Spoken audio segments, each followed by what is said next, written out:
All right. What's up, everybody? How's everyone doing?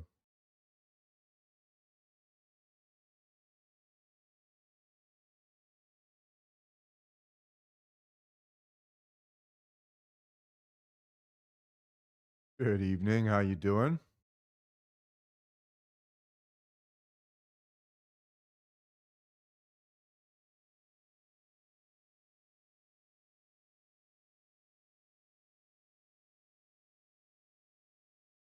Good. So let's see how many people end up joining us here today.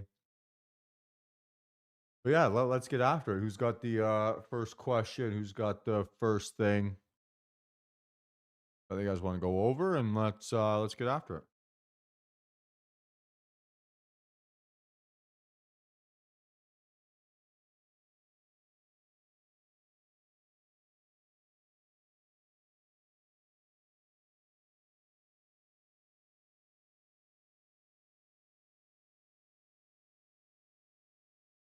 Oh, dog was great the whole time.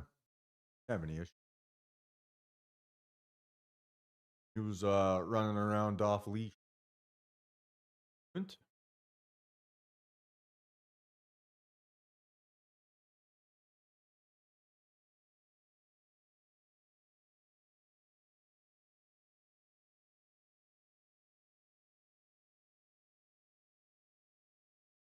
Got some. We've got some questions for us.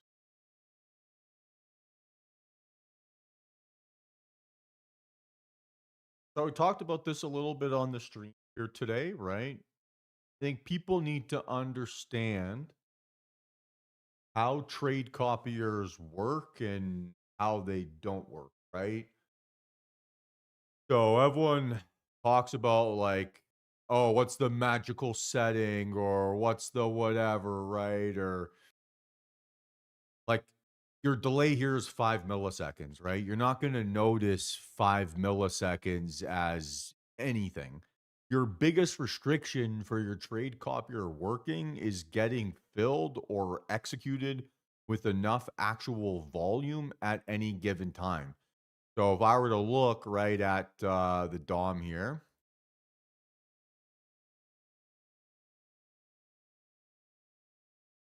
go on, go, go. So look at the amount of nothing that exists at the specific price, right? So if I'm going to set up an order here to get filled at 648, but there's not actually any liquidity or volume or enough volume at that price where my bid is competitive and I can get filled amongst the thousands other people who are trying to get filled, not going to get filled, right? So it's just market like dynamics, market executions. It's got very little to do with the actual trade copier and the trade copier settings. This is why I lose my mind over it. Because how are you going to get 20 contracts executed if you're seeing one contract fills, right? Just impossible. It's not going to happen. So it's a better understanding of market dynamics will make trade copiers make more sense. If you don't have liquidity, if you don't have volume, if you don't have the size, it's gonna be pretty hard for you to get the fill that you're looking for, right?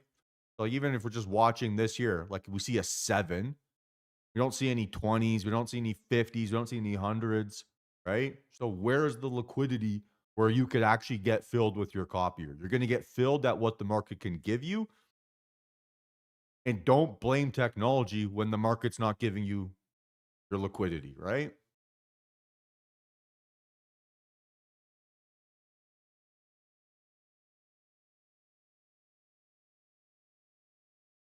Like everyone blames the copier, everyone raises tech support tickets, everyone blows me up with these types of questions when it has absolutely nothing to do with the technology. The technology works fine.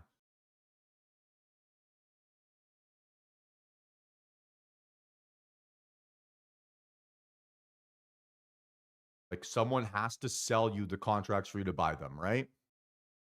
So look at the time and sales, look at what's available.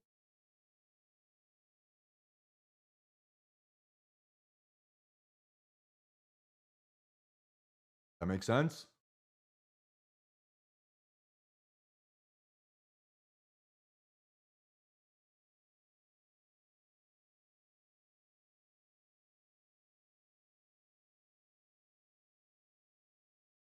Yes, no, maybe.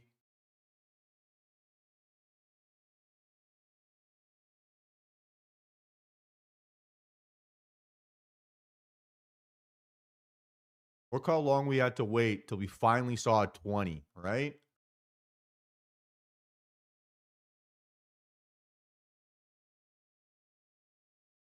This is liquidity, right? Liquidity is the thing. You could only get filled if someone's selling you a position, right? What makes something cheap or what makes something expensive is because there's more buyers than sellers or more sellers than buyers, right?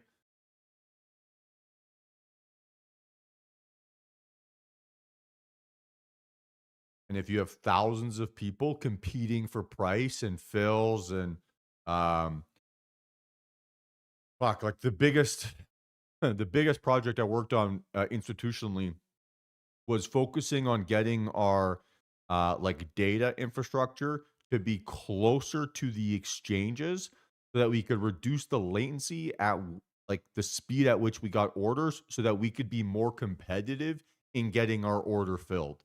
So like the difference between being like 50 meters from the exchange and let's say 500 meters from the exchange was a calculable amount of latency that ended up costing the firm millions of dollars a year. So if they could just solve that latency problem, all of a sudden they were better positioned to make huge amounts of money. So this is who you're competing against, right? Like we are the like the plankton and the little fish that swim beside the whales. They will get priority and better fills and better whatever because their technology is a million times better. Like to rent a server or a database that close to the exchange costs you 20 or 30 million dollars a year. I love DTR and I love this community, but I simply can't afford that. So um we got a lot of work to do before we're getting those, instant executions that maybe you're used to with your paper trading. So stop losses. Surely you made a question. Still have trouble with my stop losses and getting kicked out. Ideas. Well, you're gonna lose a lot, right? I get stopped out of a ton of trades. So not necessarily a question of if you get kicked out or not. That's going to happen. If you're getting kicked out instantly on entry, then maybe there's something in your execution technique that's like your stop loss price is above your entry price or something like that. And so you're instantly getting filled because you're already triggering your stop loss. Could be something there, but besides that, I mean, you can make a lot of money with a 30% win rate, 50% win rate, whatever. You're not going to be 100% correct. I certainly am not. So I wouldn't worry about that. It's then studying, okay, like, was my stop loss wrong and I was in the right idea and I just got faked out, which happens all the time too? Was my thesis completely wrong or was the market just being funky that day? And usually you can study your entries and your exits and you answer those three questions. You'll start to get a like your own answer to that question. But fundamentally, like everyone loses, and everyone loses a lot more than people make out on social media. And the point here isn't to be perfect. It's that when I lose small. I lose so that it doesn't affect me too much emotionally, and then I can kind of go on my merry on way.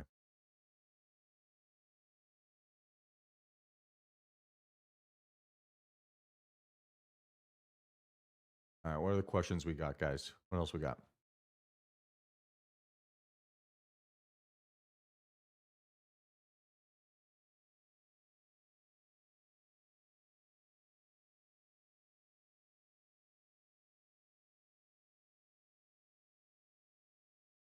So, coaching calls for now, guys, are still being canceled because the prop is taking up every single waking moment of my time in life, right?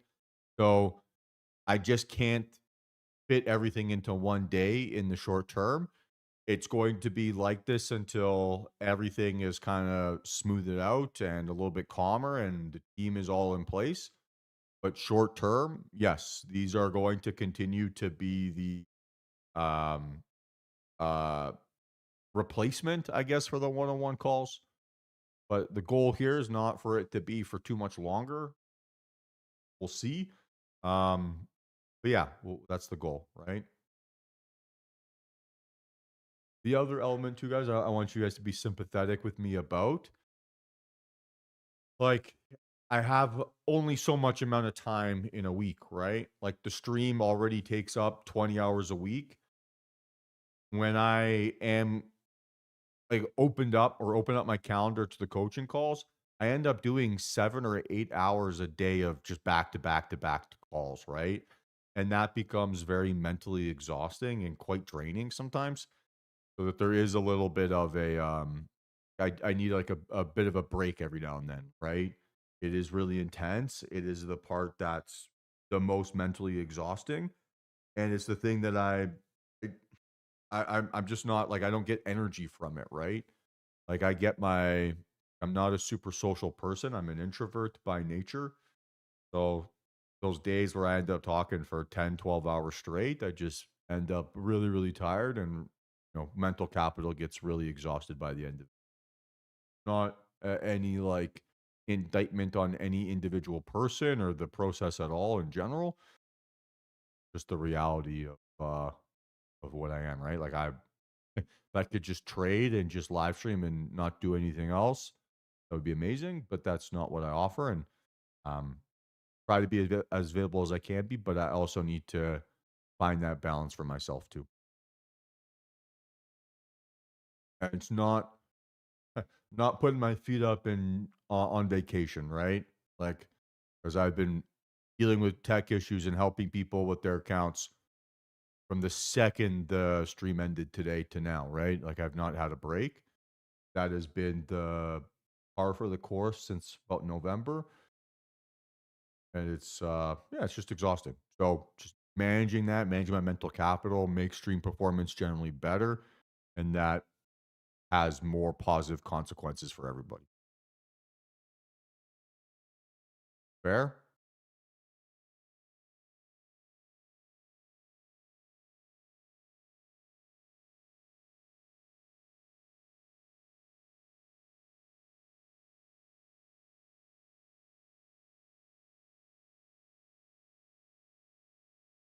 What other questions we have here?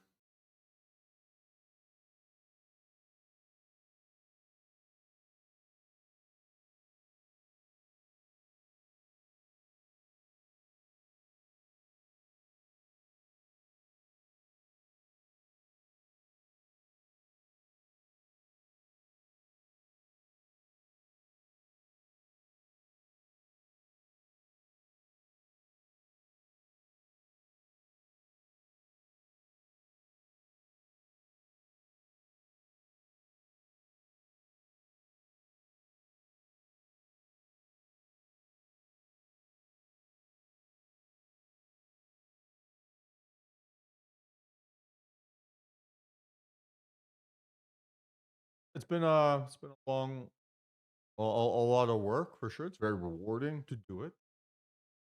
Doesn't also mean that like comes a grind sometimes. Absolutely.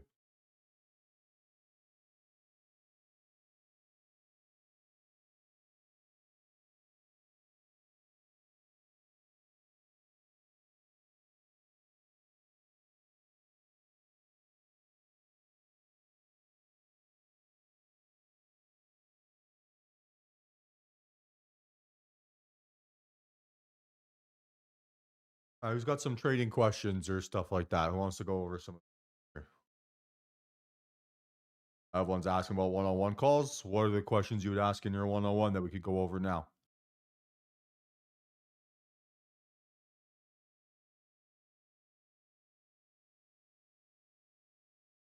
So I know you mentioned this before, but your thoughts, behaviors, caution when the VIX is high.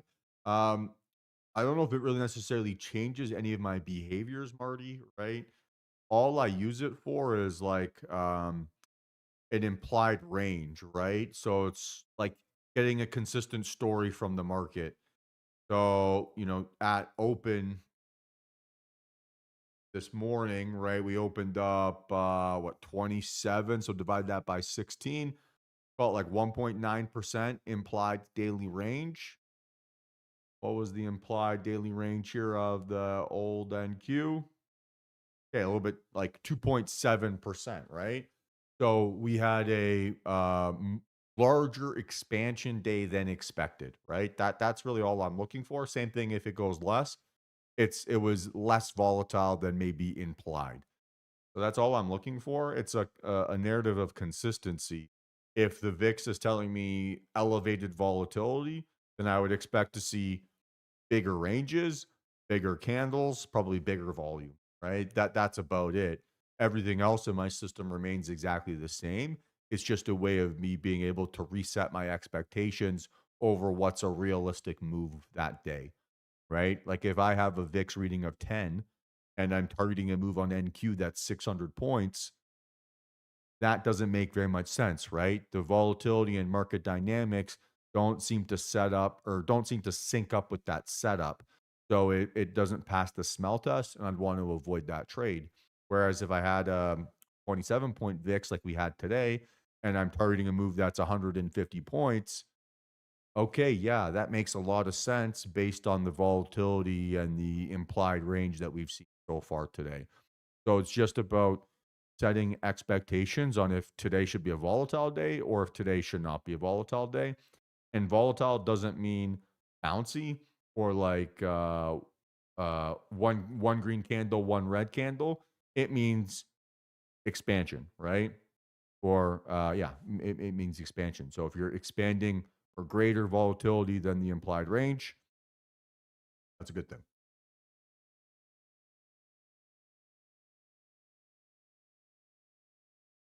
So Martin, I think everyone has a different number, right? Like if you got funded trading one contract, well, you got funded in like a couple days. I don't know. It doesn't sound like it's really slowing you down too much. So I would think about just what's unique to you. Everyone has a different number that breaks them. I could lose. I don't know. Maybe I could lose like $10,000 and maybe react a little bit differently than you would, positively or negatively. Wouldn't be thrilled about it, but different traders are going to have different reactions to that number.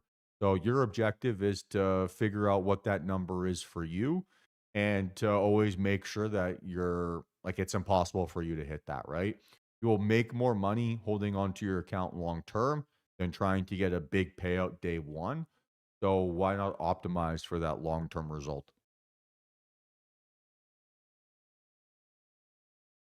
Like there isn't like no one has like I can't be like hey Ken, you need to only risk $500 per trade or you got to risk $1,500 per trade or whatever. Like that number is too dependent on each individual person. There isn't like a blanket formula. Now, generally, you don't want to be losing more than 1 or 2% of your account in a day, right? And the smaller you can keep that number, the higher probability you have of getting those payouts.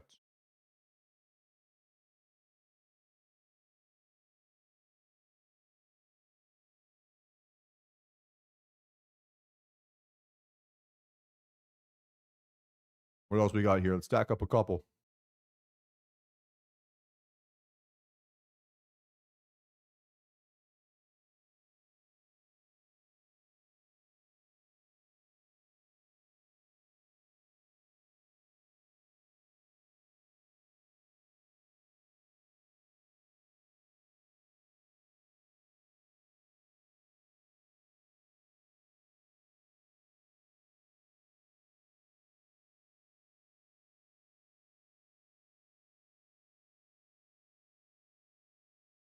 Who's got some questions that they want to ask on a one-on-one? Come on, this is the point. No one here should be so shy that they can't ask. On you guys have seen bear it all on the street.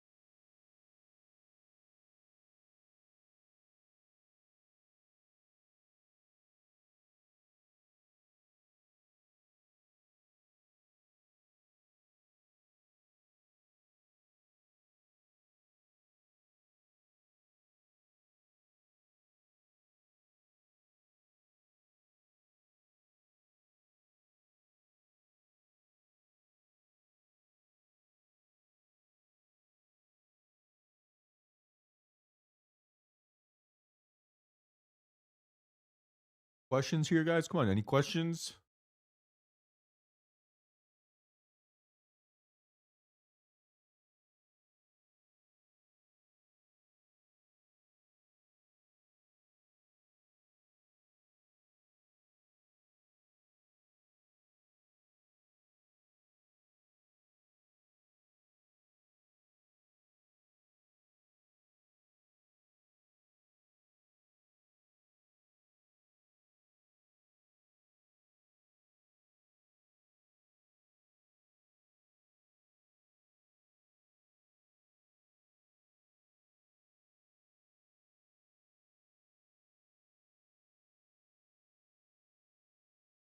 So entry morning, right, was like closer to 950.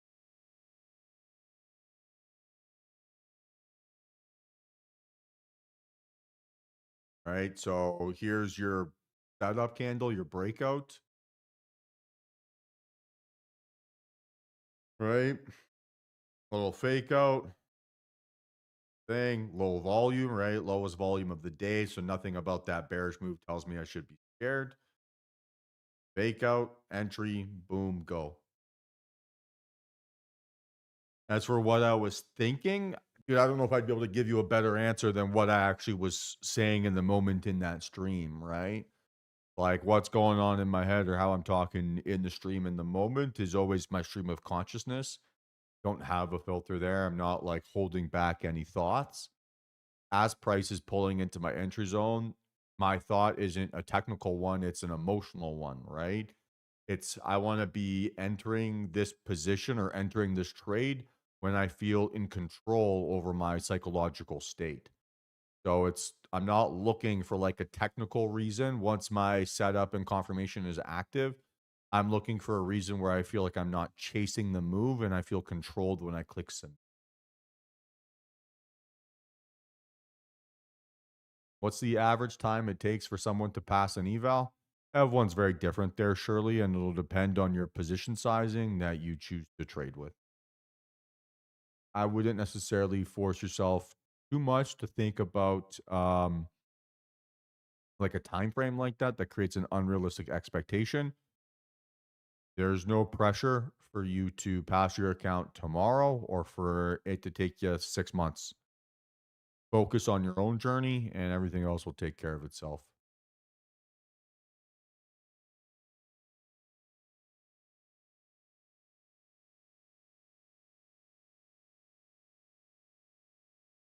Well, Ken, like to be honest, man, I'd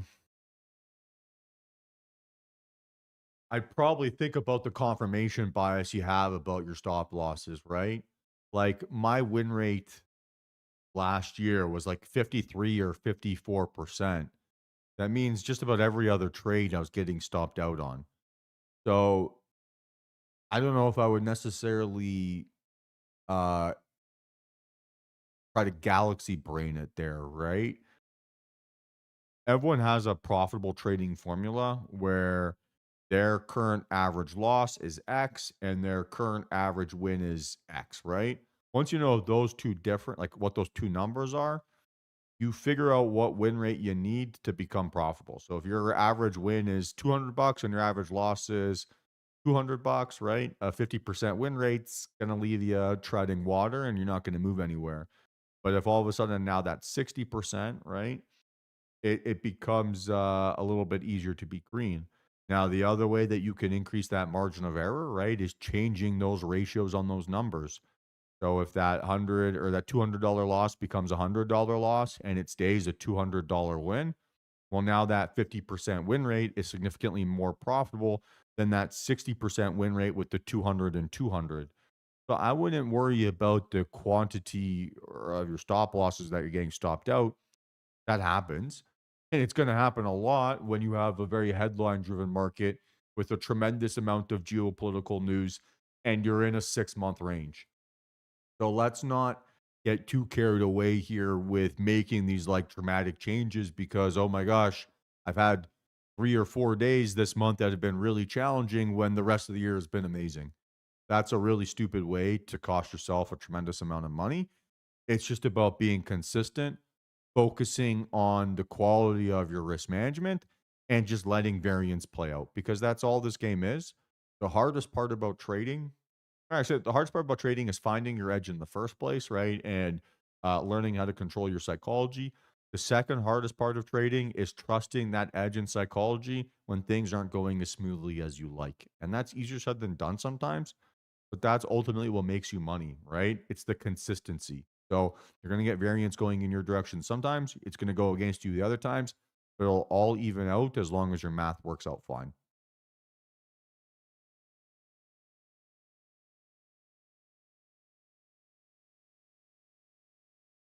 So yeah, Michael, like we just said for Shirley, right? And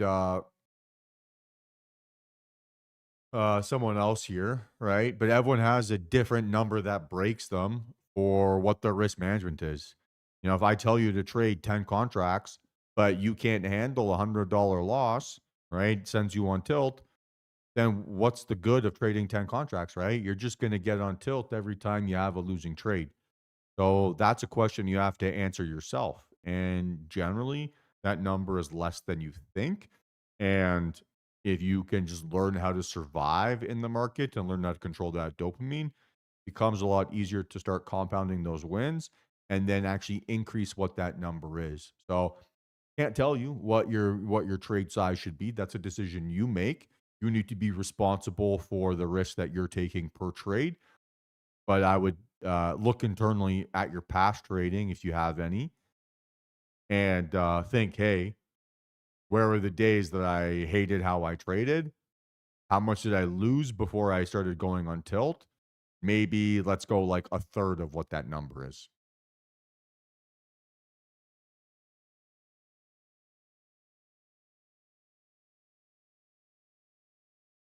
All right, your car price, that's fine.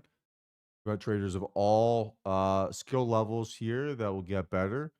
But I'll just say now, right? If you're going to be daunted by the learning curve of a new skill, then you're just going to quit everything you do, right? And you'll just stay stuck where you are, where you don't want to be.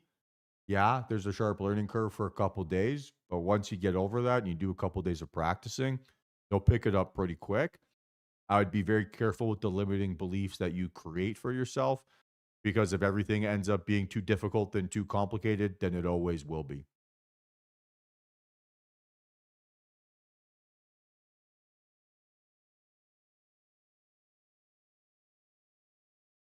And that's the whole point of these sessions too, right? You have questions, you have things you're stuck on, ask. No one can help you if you don't ask questions. So if you're going to suffer in silence, you'll suffer alone forever. And that's just a limiting belief that's keeping you and causing you to be stuck. Probably not what you actually want, right?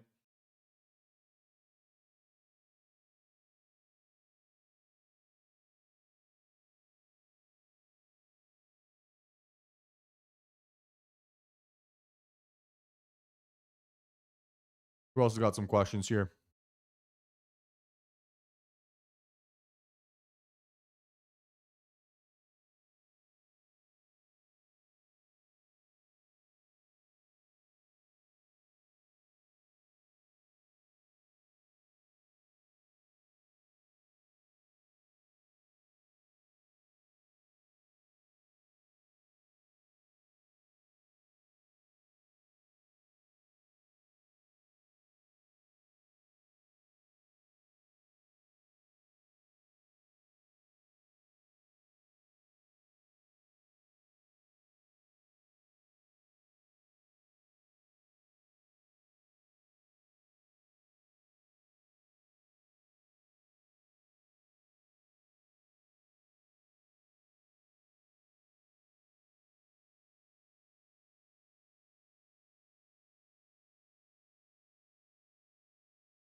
Who else has got some questions?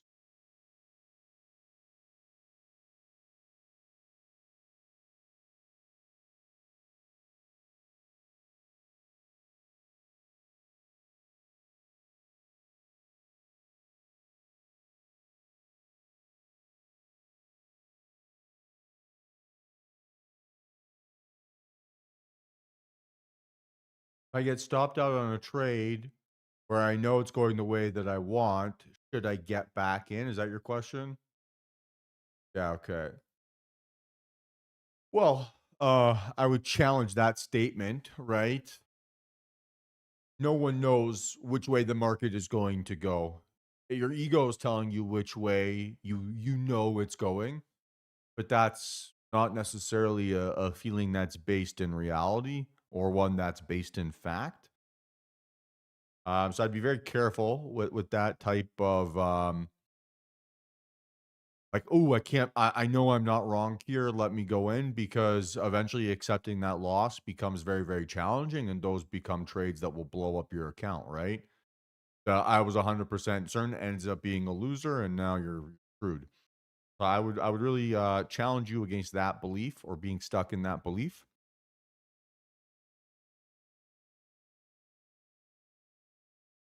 I think that this is also like a little bit of a personal question because same way that people have like a different number that breaks them, right? Some people need to have a cool down period after an execution or after a trade before they see the market rationally or logically again. So giving yourself that opportunity to have a cool down and basically not revenge right away could be a really good like mechanism. Generally, what I would recommend is if you get stopped out on the two min, for example, you wait to see that same setup happen on the three min or the five min or the 10 min, like a longer time frame. Give yourself that opportunity to build up that actual tolerance and that gut feel and that intuition. Prove that you actually have it. And once you're there, then you'll find that balance a little bit naturally. But I think for most traders, for a very, very long time, something that I probably, like I deviate away from maybe more than I should sometimes. But this idea that like you can outsmart the market, it's a huge logical fallacy. Like the market is smarter than all of us. So we gotta, yeah, like you can either be right or you can make money. You can rarely do both in trading. So I would kind of figure out which one you prefer because the you can be right or make money.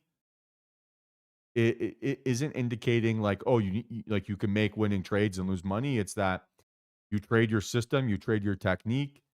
Losses are what they are, but they never become emotional. You never get attached to them, so they can't drag you down. I think just building out your psychology from that perspective will be a lot more valuable than trying to revenge trade or catch something that if you were wrong on.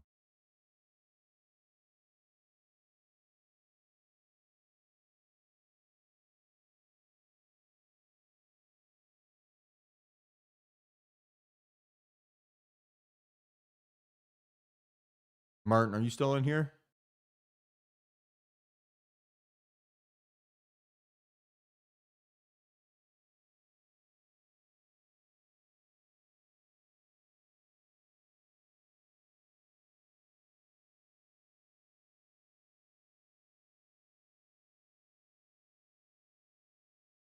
Yeah, I mean, but trying to catch it, what's the difference between revenge, right? You're trying to catch it because you thought you were going to catch it the first time and you didn't.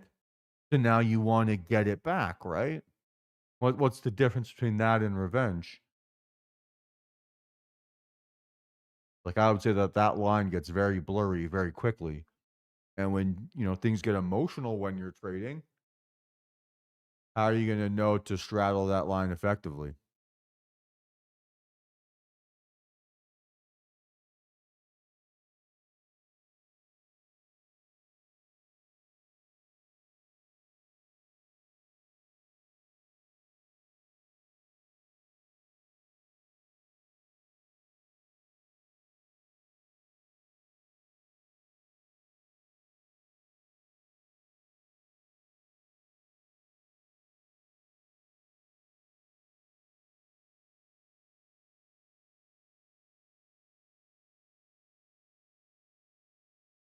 Yeah, I think one of the harder realizations that I have about or being a trader, right?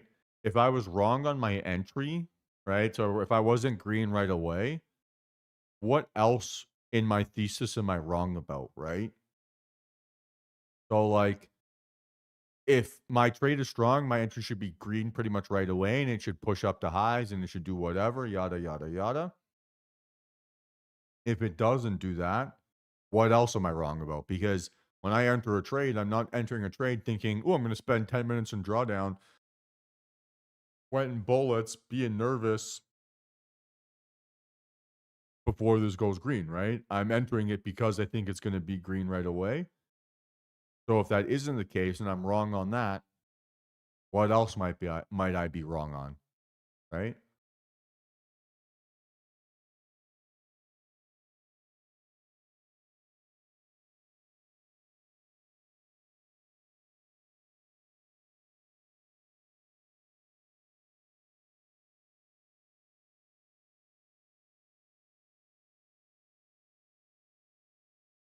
What's up?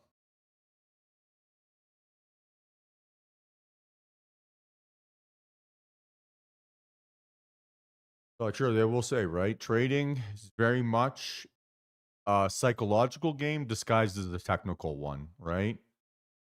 The more we learn to control ourselves and like learn how to avoid our obvious mistakes, the longer we survive in the market and the more money we make, right?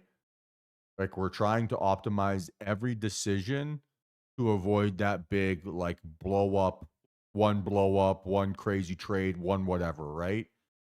Everything is designed for my decision making processes to avoid that like worst case scenario. Scalping strategy, got any questions?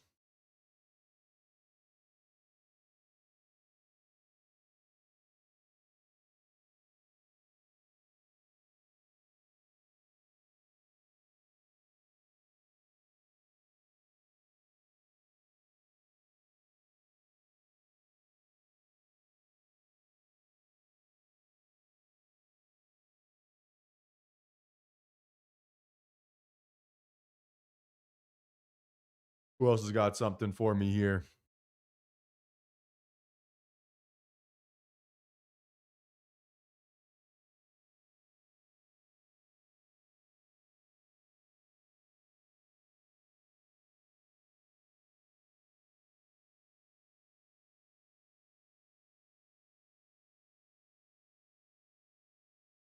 Headache's gone pretty much mostly.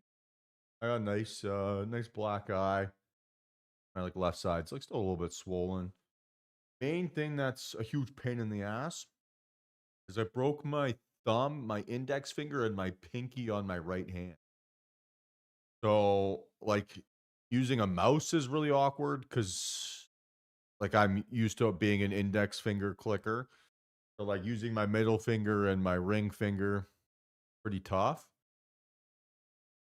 Um, just like sleeping is a bit of a pain in the ass because like a couple cracked ribs and really like just bruised side.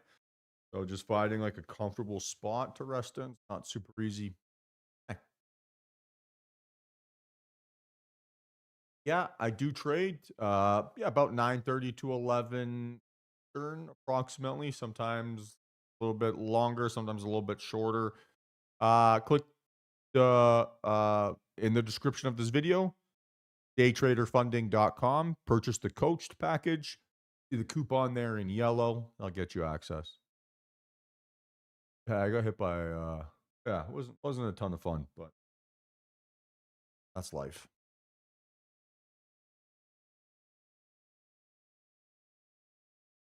We'll say Tuesday, sitting in the dark, not being able to really like use the computer or anything like that. I was so stressed out. Oh my god.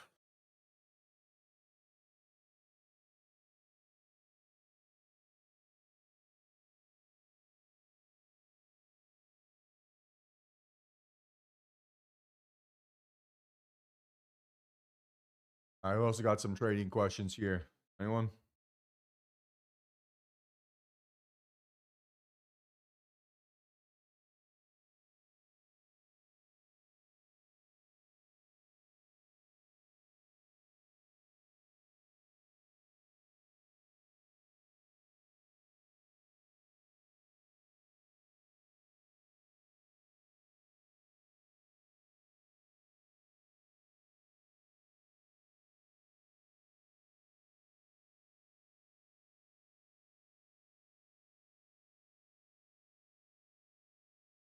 All right, we got any trading questions here? What do we got, guys? Couple more. Let's go. Don't be shy, right? And change your name in the chat if you want to be anonymous.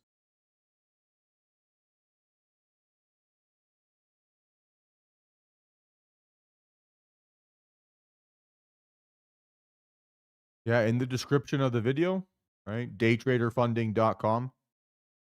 And then the coupon's in yellow on my screen.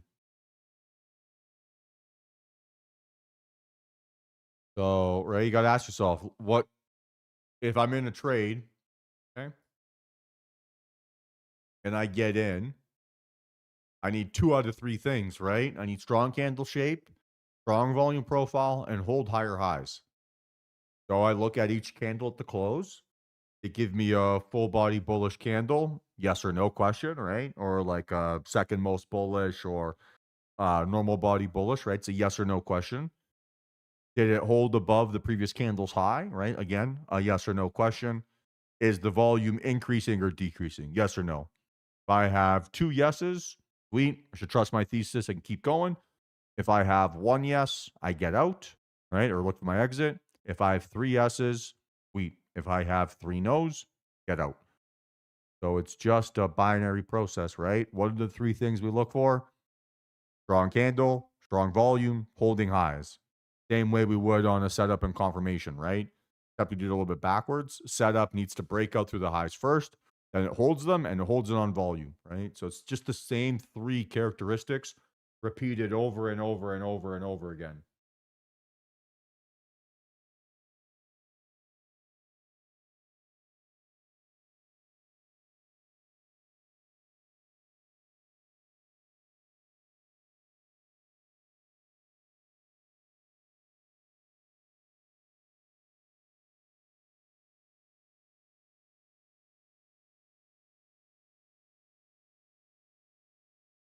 Anything else, team? Come on, guys. You can't save these up for the one-on-one calls, right? Get your questions out of your system now. Don't wait.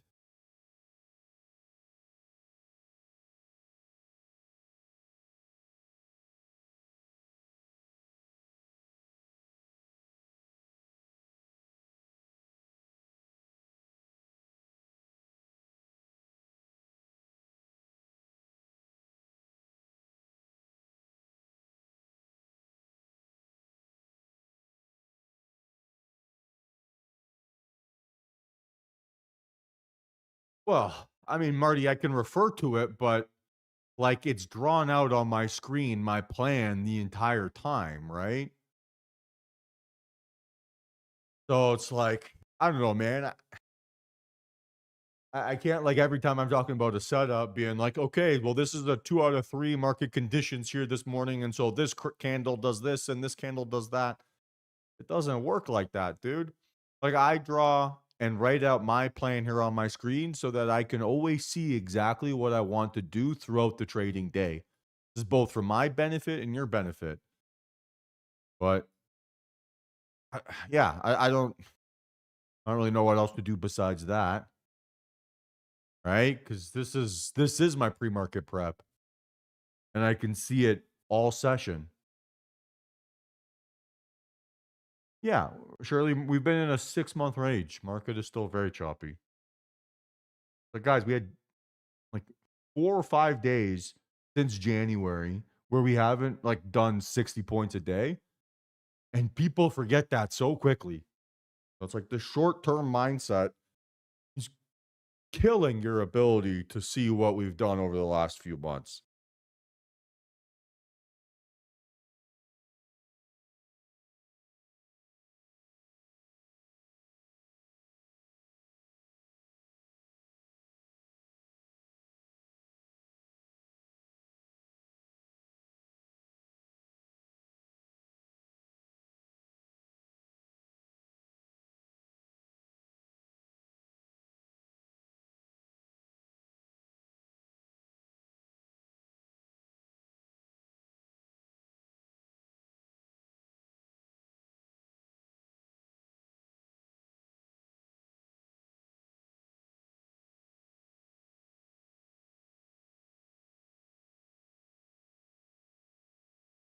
I appreciate that. Like my strategy isn't rocket science, right? My strategy isn't even really the opening range. My strategy is that I lose small. I find scenarios where I can make it easy to lose small. And then when I win, it's easy to win big, right? If I'm only risking, like today, I had 3 trades, right? My biggest risk on them was 7 points. So on NQ, if I'm risking 7 points on my entry to my stop loss and it's a 24,000 security, right?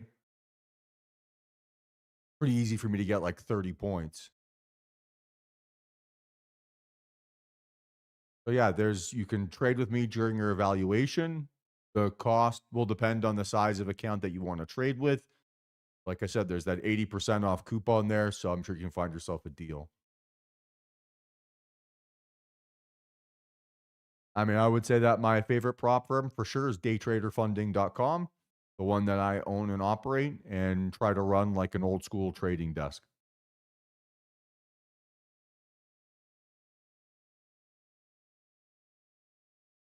The cost is just a one-time fee. It's not a monthly subscription, unlike other prop firms.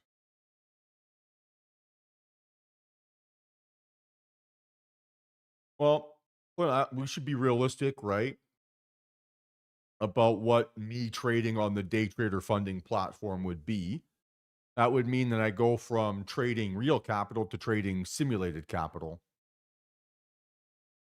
The yellow on my screen, right? So I don't see the point in trading sim money for you guys just so that it looks like your screen.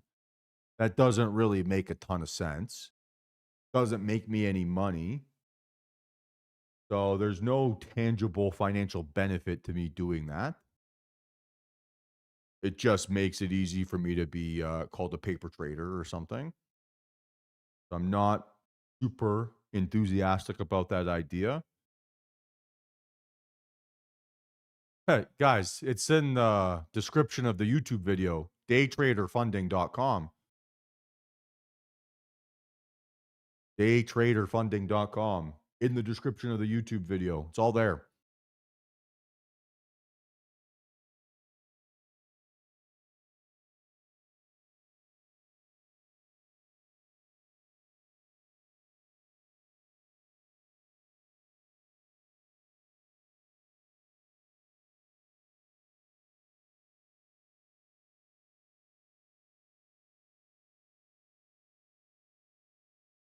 Yeah, I have very little incentive when to trade simulated capital and not make any money from it. Or best case scenario, if I do push myself to live, then the money that I make from trading, right, associated with my business becomes a liability that can be used against me. That's not good, right? So let's say that the FTC or the SEC or someone sues me or something along those lines. If my personal portfolio was attached to the business and traded through the business, exclusively through the business, then I'm liable to lose absolutely everything. If you signed up for the coaching plan, yes. It's not conflict of interest, John, but there's just no money to be made in trading a simulator for you guys, right? It's disingenuous. So it's not necessarily a conflict of interest in that sense. It's just that it would not be real money and that would not be fair.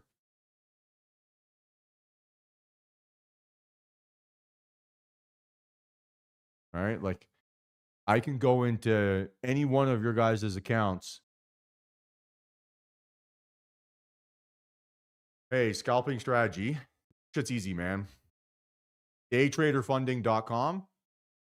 Get funded. Pick your account size. Select coached. And you're good to go. All right?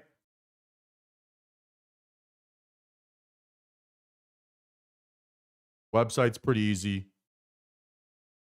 You should be able to figure this out, right? Can't figure out how to make a purchase? Maybe trading isn't for you.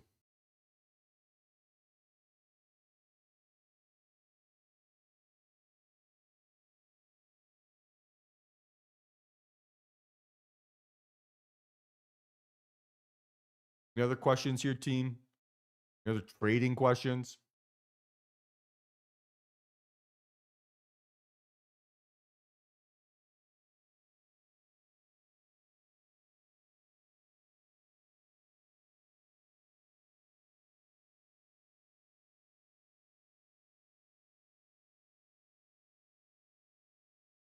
Good. Love to hear that. Like journaling, you just create data points for yourself, right?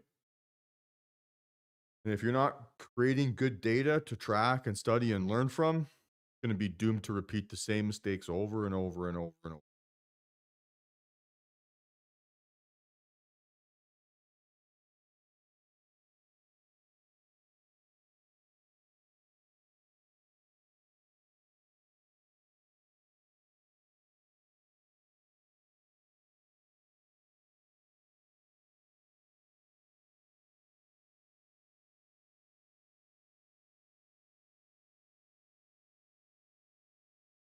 All right, guys. Final call for questions here. Final call for questions.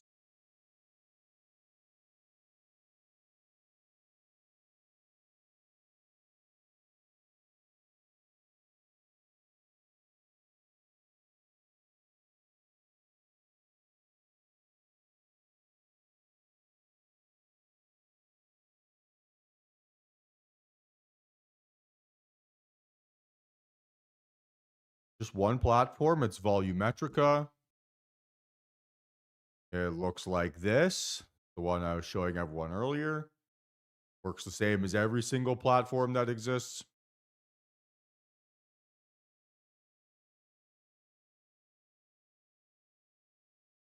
Do whatever you can do on any platform on this platform. Again, all those things are answered in the FAQ section. I would recommend reviewing that material.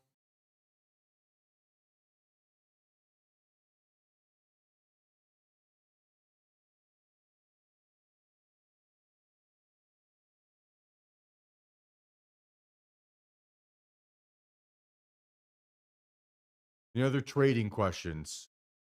Really appreciate it, guys. Next time we do one of these, we come with trading questions, right? Much as this is fun to do a hangout session, I think we'd all rather hang out with other people in our lives. So let's please make sure that the next time, right, we do one of these calls, it's a lot more trading topics, right? It can't be this divergence of everyone asking to do one-on-ones and everyone wanting to do all these things. And then when it have an opportunity to ask that question, they choose to not take advantage of it, right? That sucks. So let's not get too carried away here. Let's focus on the variables we can control. And guys, like, stop being so paranoid about getting help. There's a million different ways. No one here is going to judge you for asking a question, not in this environment. But if you're saving and waiting something until I'm 5 seconds from an entry and then you're asking a question, people are going to judge you for that, right? So, really appreciate if next time we could be a little bit more prepared with trading questions for everyone to have one. Because for me to spend an hour here just responding to FAQ questions, that's not really a lot of fun. And it provides very limited value to anybody, right? So, as you've seen on my chart here, pretty much for the entire video, I have my opening range indicator, I have my volume, and I use candlestick. That's it. Nothing else. I'm a price action and momentum trader.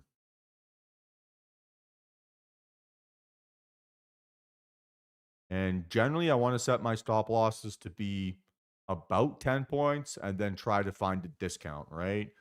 When you see me trade or you watch back my trades on my YouTube, you'll see setups that look like this, right? And then I'll draw a blue line, and that blue line will generally be about 10 points from where my stop loss is.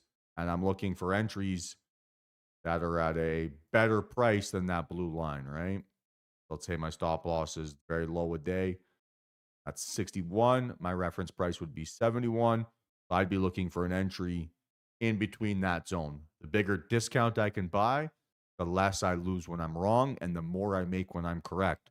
So if I can turn that 10-point stop loss into a 70-point stop loss, I just increased my edge by 60%, right? Cut my loss by 30%, increased my win by 30%. Huge win-win. Talked about what's my edge. My edge is my ability to lose small and to manufacture those scenarios where I have asymmetric upside.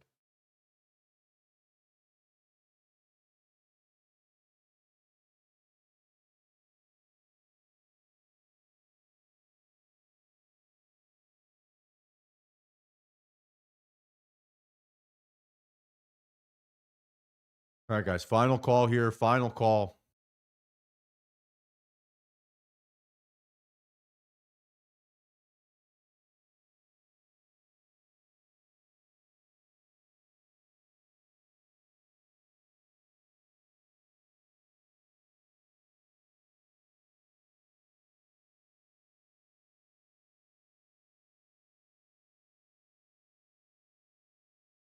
Pretty rare that I'll get a trade in the first 5 minutes. Not impossible, but it's pretty rare.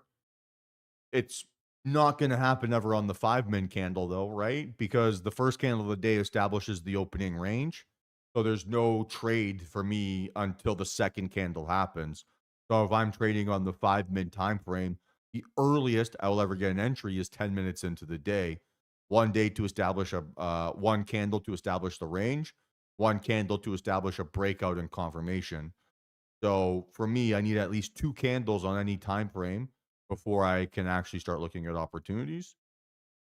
So on the 2 min, right, that means that my earliest trade would be at 9:34. On the 3 min, 9:36. On the 5 min, 9:40, right, et cetera, et cetera, et cetera.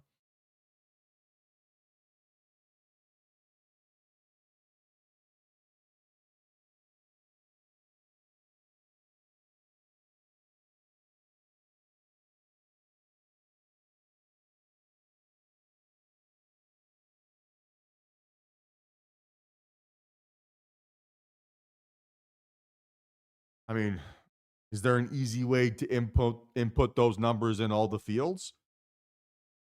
I don't know. Is typing numbers in particularly difficult? I would say no, right? So I don't know if I really understand that question. Like every trading platform, you have to type in your stop loss price, your number of contracts you want to trade, what your entry price you want it to be, right? So I don't really understand what could be easier or more difficult than that. It's just what you do.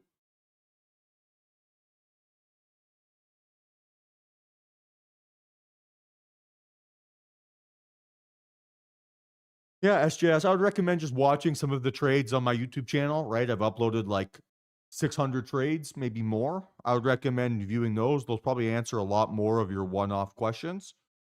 I'd also recommend, going through the material on my website and all my various, information.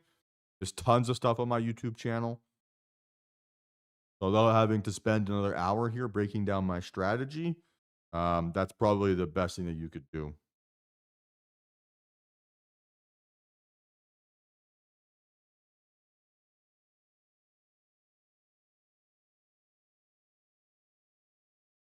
Like literally my entire strategy, everything is free on my website, dtrtrading.com.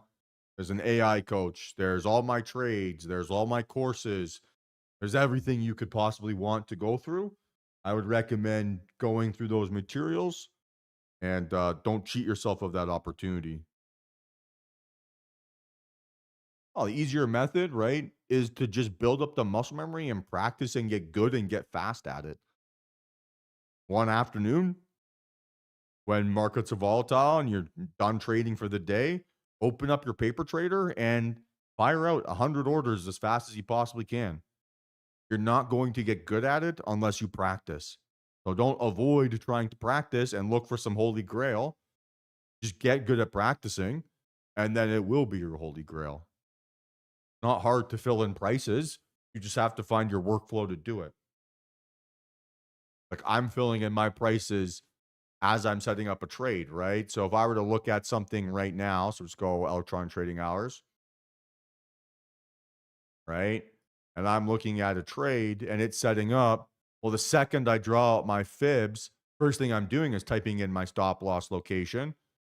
And then I'm finding my reference price. And I'm typing that in and I'm typing in my number of contracts. And before it ever pulls into my zone, everything is set up and ready to go. I got 30, 40, 50 seconds before I have to make a decision on when to click submit. I got more than enough time. And it's all just because I'm prepared and know what I'm doing when I'm doing it. That's just deliberate, right? If I'm chasing it, I'm always going to feel like I'm rushing and like I'm behind. That's unacceptable. So, with the way that we map out things in our stream and in the trade, you're going to get all the information you need 30 seconds, a minute, 2 minutes before it ever happens. Your job to find a way to type in those numbers in that time frame and to listen to see if those numbers change. Not complicated. Okay, guys. Any other questions?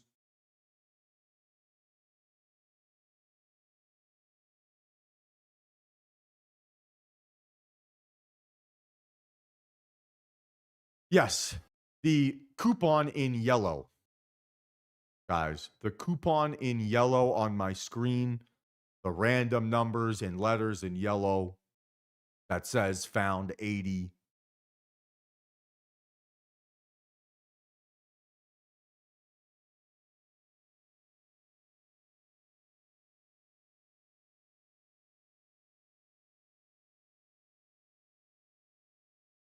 Anything else, guys? Final call.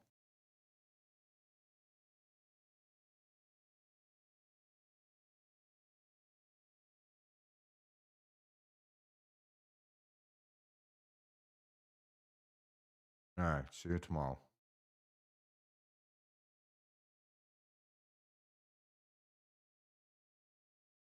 All right, guys. Peace.